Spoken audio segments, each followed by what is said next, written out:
Hello there and welcome to Investors Cafe, a show in which we look into investment, business, entrepreneurship and the like, as well as the people behind them. I'm Kirana Baina and today I'll be having a discussion with Amadou Daffe, who is the co-founder and CEO of Gebeya, a pan-African online talent marketplace company headquartered in Addis Ababa, Ethiopia, with the aim of becoming an active contributor to Africa's digital transformation and building a booming Africa through leveraging continental and global job opportunities for African talents. Now, Amadou, first of all, thank you very much for giving us the time. Thank you for having me. All right, so what I just said, or what I just described now, is a very positive and ambitious agenda that Gebeya has, but I only said the tip of the iceberg, I imagine. So please tell us more about Gebeya and the events that led up to its formation and its general visions. Just an overview of Gebeya, please. So I have three passions in life. That's how it actually unfolds. One is technology. I was trained as a software engineer. The other one is Africa, of African origin. And the last one is around talent. So the combination of saying, what can we do with the talent pool or the youth of Africa, accelerated by technology in order to compete. So Gebeya is all about positioning African talent in companies to be able to compete globally against, Western world, Asia, and so on and so forth. So the drive came in when I spent a lot of time in the US, almost half of my life, and I was working for different companies, and a lot of the work was being outsourced to Asia and so on and so forth. So I've seen the opportunity to say, well, what can we do in Africa? So I say, why don't we figure out a way to do some outsourcing in Africa rather than just going to Asia? So I sort of decided to do an exploration tour for about 5 years, going to different African countries to find out if they have the infrastructure, meaning internet and so on and so forth, if they have the talent, do we train and graduate enough engineers in African countries, and then also do we have enough entrepreneurs who are willing to sort of support them.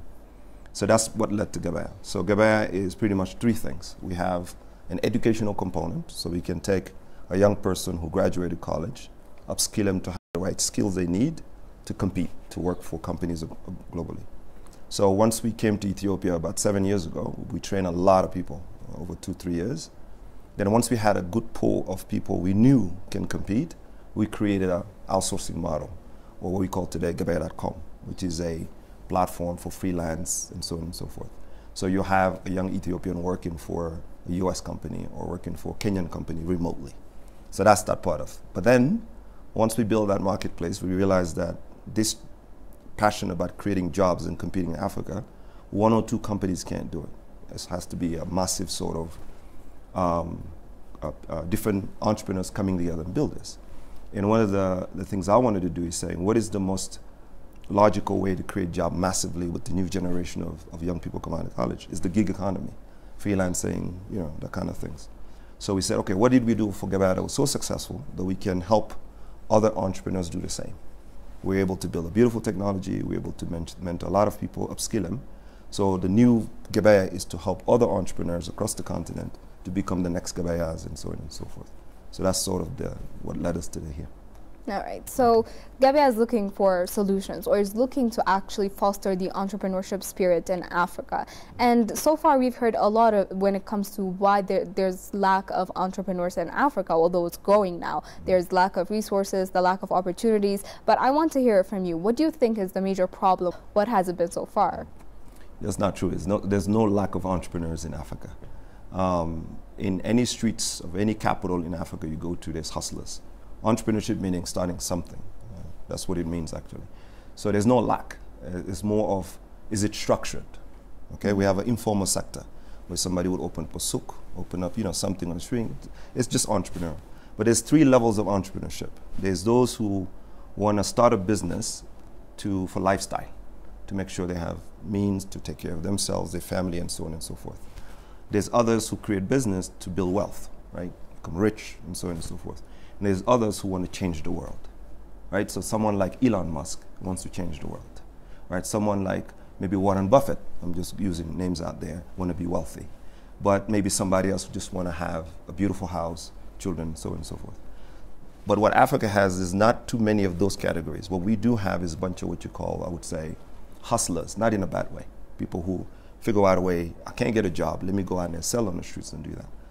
But there's tons, if not millions, of young entrepreneurs in Africa. It's how do we get them from being a hustler to building a lifestyle, to building wealth and doing impact.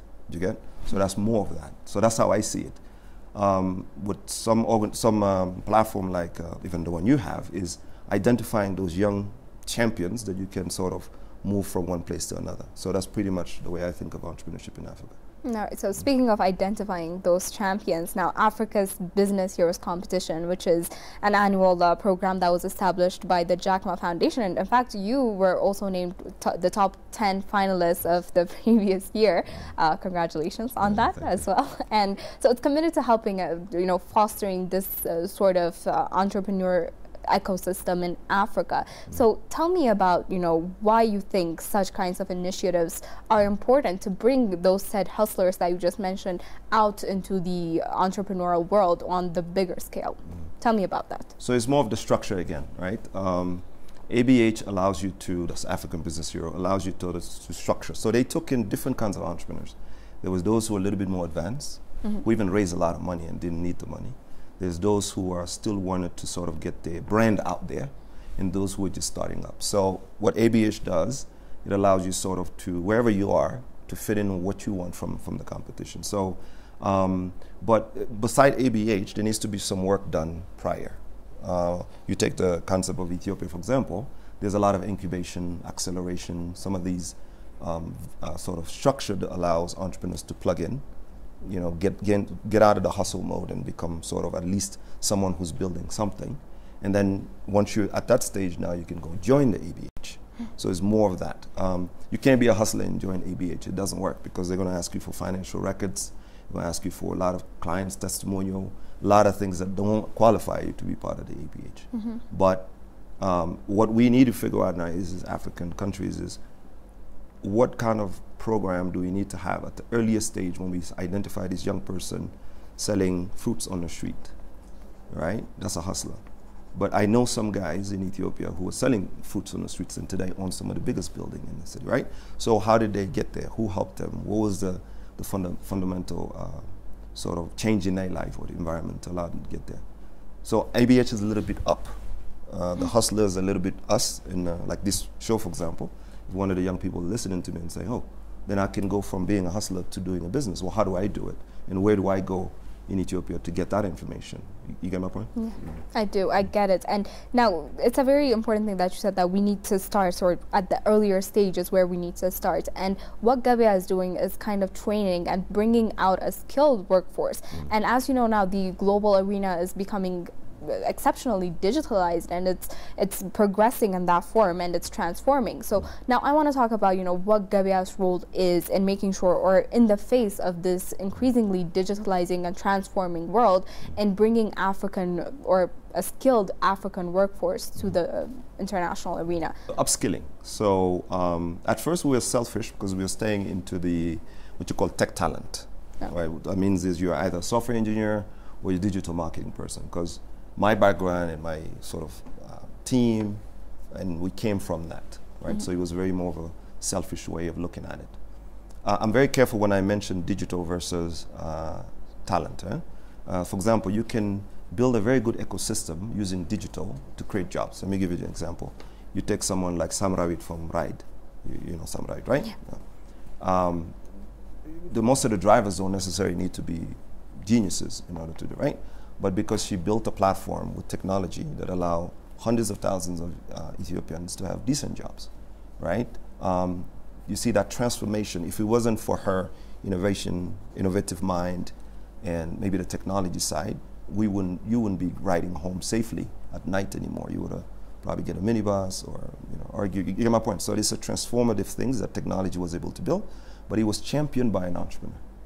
So an entrepreneur came up with the idea, struggled, went through all of this stuff to get there. So it's not too much about what we can do, but it's more of the upskilling. Gebeya will continue to upskill people. We can take anybody who graduated college and make you have your right skills to compete globally. That's what people know us as. But not everybody will graduate college, right? If you're a Mogzit, right, and you want to work for someone, you need to have certain kinds of skills. What does that mean? Soft skills, emotional intelligence. You know, some of these things allow you to, when you interact with this lady who you're taking care of the child for, you have to have certain kinds of skills. If you are a construction worker, maybe you know how to do certain things, but you don't know how to do something else. If you are, it can go in any kind of ways. So if we really want to look at this, I want to promote as much as possible what you call the gig economy. So in Ethiopia, you have a few, in Africa, most Africa, you have a few different economies, right? You have agriculture, where most governments put their money in, right? Because that's where the people are. You have the other one, the people putting money in, is import, export, natural resources, that kind of thing. But that doesn't create that many jobs right away. If you want to create millions of jobs, you have to create an industry that's been proven that you can create a million jobs. So think of, like I say, think about samurai. What if there was 100 samurai tomorrow? If she created 100,000 jobs, if you have 100 of them, guess what, right? So my goal is really to say, let's push the gig economy, which is sort of someone can get a job immediately because they have a skill, right? Whether it's Moxid or something, right? How can we champion that? That's the fastest way, in my opinion, that I've seen that you can create apps. So it's not necessarily upskilling always. Upskilling is only enabling you to go from 0 to 1. What do you know? Mm-hmm. And then 1 to 2, depends on what kind of certification you get or knowledge you get. I hope I answered your question. Yes, you have. In fact, now, since you mentioned something about an entrepreneur in Ethiopia, now it gets me wondering the current entrepreneurial ecosystem in Ethiopia. Now, earlier you said something about there's no lack of entrepreneurs in Ethiopia, and that's a good way of looking at it because many overlook the everyday hustler. You've been working in Ethiopia for many years, so tell me about what you observed about the entrepreneurial ecosystem in Ethiopia, first off. So let me take it from what I call startup entrepreneurial ecosystem that I know. The hustlers, I buy stuff from them, but I don't interact much with them. So the startup ecosystem. So when I first came here, it was here, but it wasn't sort of visible. You couldn't tell how many startups existed. The only organization that kind of had that information was ISADIS, right? They incubated startups, but it was at this infancy. Fast forward now, there's hundreds of entrepreneurs in the startup ecosystem, right? Some of these guys build apps, they build technology, they provide services. You take Deliver Addis, the Ferest and Rides, you take Hologram with the platform, you got ePhone. Some people are going to be mad at me, but you got Dawit Abraham with the Kine technology building games. So it flourished. But one of the reasons why I think it flourished is because companies like Gebeya came in and shook the standards. Right? What does it mean to be a great developer, to build those apps? Because most of those guys, some of them graduated from Gebeya. So we kind of shook the ecosystem. So now it's exponential. There's programs in the government, there's programs funded by donors that just push the entrepreneurs out there. So we'll never lack of entrepreneurs in Ethiopia. The two things now that sort of we need to work on is, are those entrepreneurs investable? Locally and internationally. Locally, there's a lot of effort now. There's a lot of microfinancing, things happening, right? Mm-hmm. It's going to go better because I have no choice. Entrepreneurs create jobs in this country. They're the one to create most of the jobs here. So that financing locally is fine. But in order to sort of have bigger startup ecosystem, you need foreign investor now, right? That's the challenge. And the foreign investor will look for a couple of things. Can this entrepreneur take whatever he done in Ethiopia and take it somewhere else? Is it expendable? When am I getting my money back? That kind of things, right? So we've made a lot of progress into that. Trust me. There's even a startup act in the government that they're working on. Mm-hmm. But it needs to accelerate, right? And the acceleration will come in from organizations who come in early. Most of the investors in Africa invest in Nigeria, Kenya, Egypt, and South Africa because they're the most matured market. Right? I think collectively they invested over $4 billion last year in those countries just on startup ecosystem. Not forget just startup. Ethiopia barely had $20 million, right? So we need to be able to build some sort of infrastructure, which we are doing alongside entrepreneurs, governments, donors. Everybody's trying to figure this problem out to allow us to attract those investors to come in. Because if you hear a company, for example, is worth $1 billion, it's not because they're generating $1 billion revenue. What it means is the value of the company. And the value of the company depends on the share price of the company, like how much somebody's willing to pay for it, right? You can have a company that generates $10 million, but you can be worth $1 billion. because if somebody wanted to buy you, that's how it works. The only way you can value a company is if an investor invests in you. But that investor has to have shares. It's not grants. Grants doesn't add value because grants will dictate you to do X, Y, and Z. You have to burn the money pretty much and not make revenue from it. But an investor will give you, say, I'll give you $10 million. I want 20% of the company. Immediately, your company is worth X. You see? So that kind of thing is very new in Ethiopia still. Some of us have done it. We've raised money from investors. I think it's about 5 or 6 of us. So that's the thing. So the last thing that we need to look at is the talent pool. So a lot of the entrepreneurs, startup entrepreneurs, are struggling because they don't have the right talent locally, right? So to build products, to build things, it takes longer because you hire this young person from college, you know, they impress you that they can code or whatever, but they don't build you the right product, right? What you need is specialists, and those specialists cost money. They cost money and they cost dollars. They're not even in the country. So you can't really pay someone in the US to build you this stuff. You have to rely on local, and local is very slow. So we're in a situation where we don't have enough talent who can build these things yet, but it's going to get there. The question is, who's going to be willing to stay long enough to see it? And that's the burden of an entrepreneur. I've been here 7 years. It's how long you're going to stay till you see it happening. A lot of them quit in between because they figure. So one of the other things that entrepreneurs don't have here is long-term tunnel vision, especially here. If they went to Kenya, they'll be successful probably in 2 years. Ethiopia will take you probably 10 years. Why is that gap there? There's a social aspect of it. Young Kenyans, usually young, the youth is very independent very quickly. The second thing is there's a lot of investment coming into Kenya because they build the trust for foreign investors. And also the grit, there's a certain different kind of grit. There's a lot of talent in Kenya. The colleges they come out with and stuff like that. As a matter of fact, Kenya is the biggest exporter, I think, of talent right now in Africa. Not exporter physically, but both. No, right. I think Nigeria is second because they have this thing about them that the country has evolved. So it's not to say that Ethiopia can't get there. It's just the environment. Because you take any Ethiopian, take them outside, they shine. My friends in the US do very well because the environment is there. But when they come back, there's certain things we need to fix. Right? And we'll figure it out. It'll take time. It's not a silver bullet. It's going to take time. Yeah, so it goes beyond just the business sector, and it's also social, if I'm getting it right from what you're saying.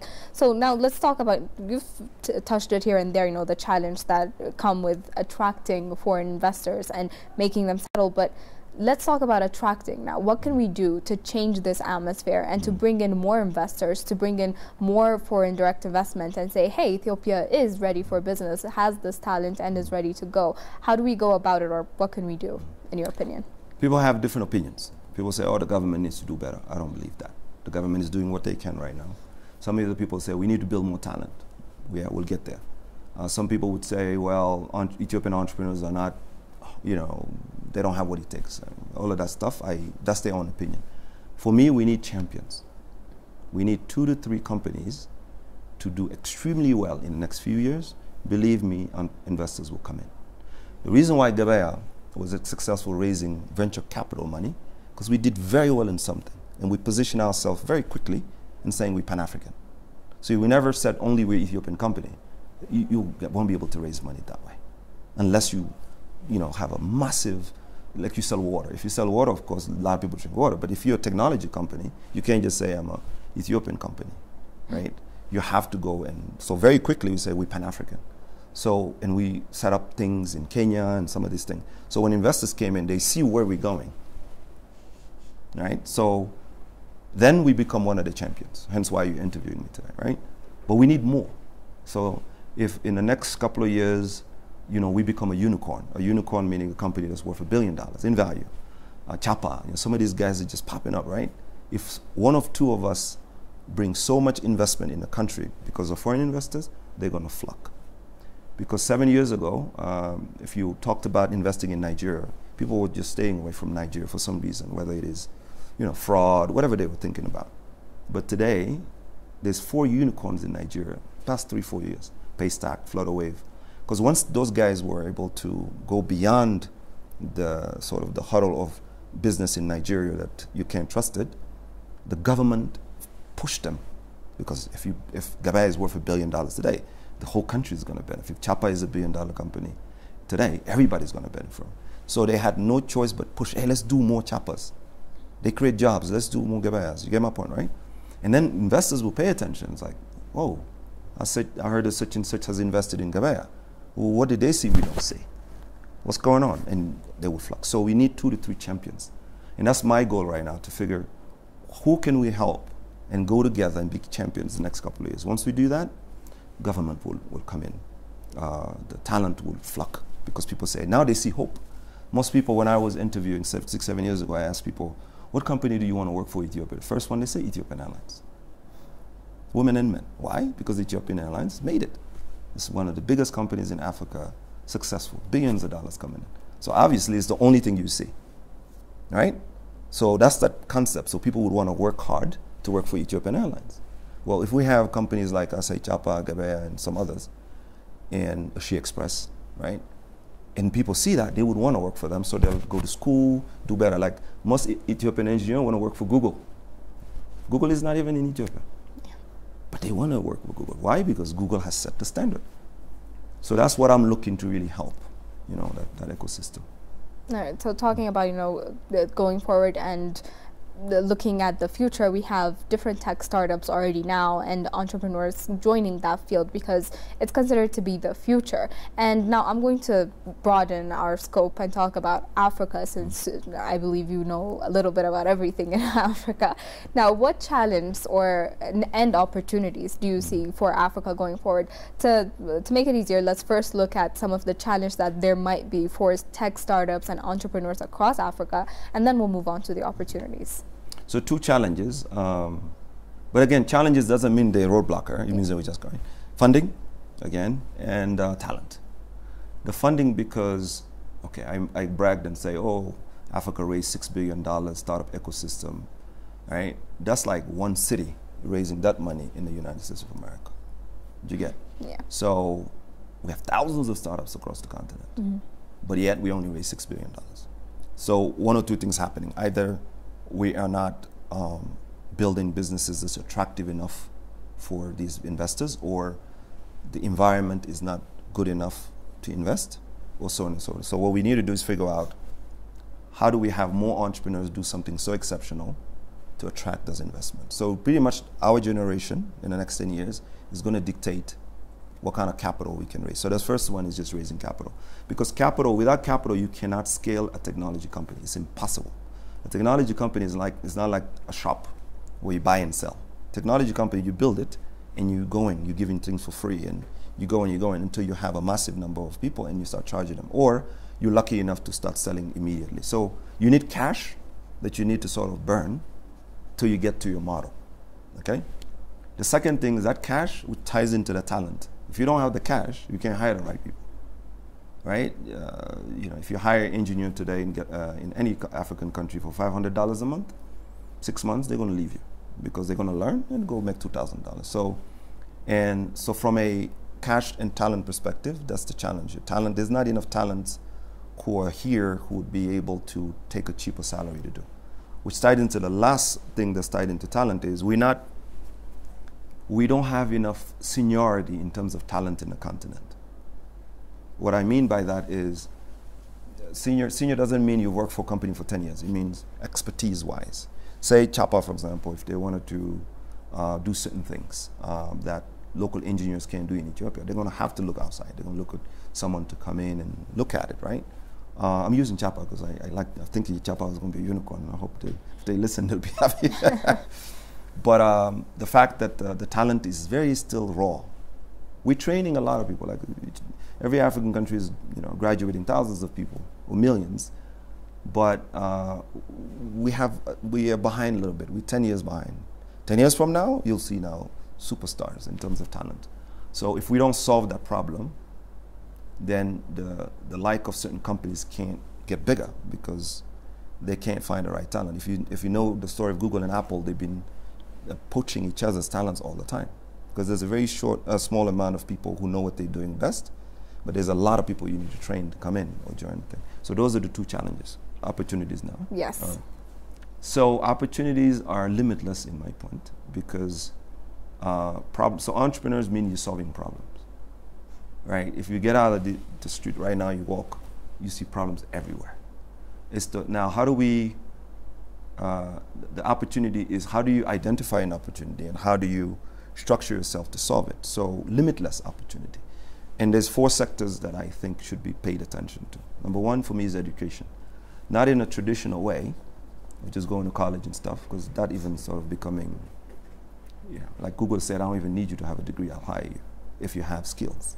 So we need to rethink the educational thing. So if you're an entrepreneur right now, you should think, how do I disrupt the educational system in Africa?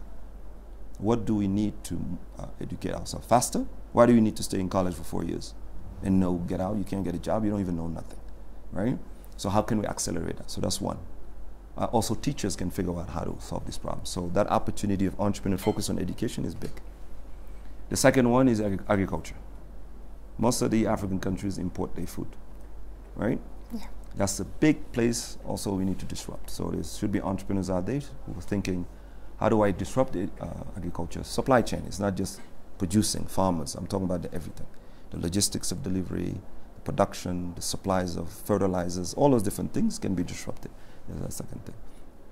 Another one is, I don't know how to call it more to be politically correct, but more of, let's call it, they call it ICT. Okay, ICT means digital. People throw a lot of words at it.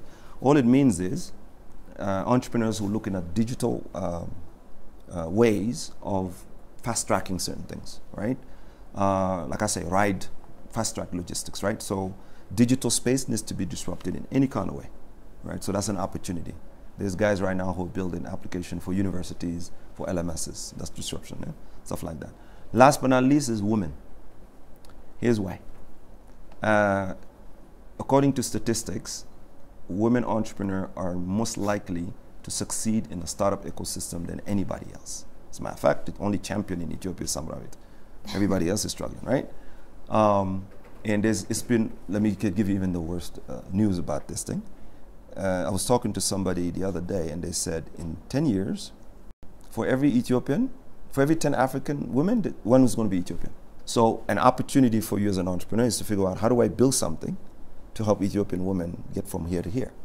Right? If you help them, you create opportunities in the household. She frees up, you know what I mean? More income coming in. You create more controlled society, right? And so on and so forth. I don't want to be, I'm not a woman, so I can't go further. But the opportunity is there. Women is going to be the most dominant population in Africa in the next 10 to 20 years. So if you are a business person, especially if you're women, you should say, how do I serve the women, you know, in a sense? Not in a way that they're less. I'm not saying that. It's just an opportunity. Just like I said, education is an opportunity. Okay? Yeah. So those are the 4 opportunities I see that entrepreneurs should look into and disrupt. All right, so now having laid down the challenge and opportunities, now as a concluding question, I'd like to ask you, as somebody who's working on the young talent or entrepreneurs in general in Africa, I want you to say something that speaks to either striving entrepreneurs or anybody who, you know, maybe you could even spark that entrepreneur spirit in one person, but I want you to speak to those people who could be watching now in terms of mitigating through these challenges and moving forward or moving towards the opportunities that you just mentioned. So you have to pick what kind of entrepreneur you want to be. Like I said, there's those who want to do it for lifestyle, there's those who actually want to be wealthy, and those who want to be impact. So once you know which one, the impact part is harder because it's selfless. So if you want to say, I want to make sure that we have 100 mobile hospitals in Ethiopia, and I'm going to charge very, very cheap, that's very hard. It's very hard because you're not making money. There's a lot of things that's taken away from you. Emotionally, you're going to be drained. Financially, you may not make money. You may do it for social purposes. Psychologically, people tell you fail. So there's a lot of things. So that part is very hard, right? You have to be sort of different. Like Elon Musk is different. That guy wants to go to Mars. Why are we talking about these small problems? He wants to go to Mars, right?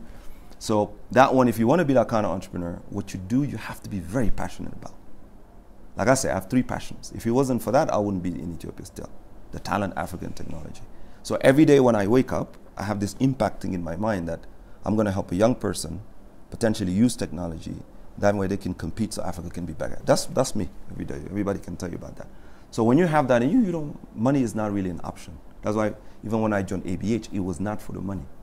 People know that about me. It was to inspire others to sort of join and say, I look like this guy, I can do it, right? So that's the first thing. So if you don't have a passion about certain things that you would pretty much die for, then don't do the impact stuff.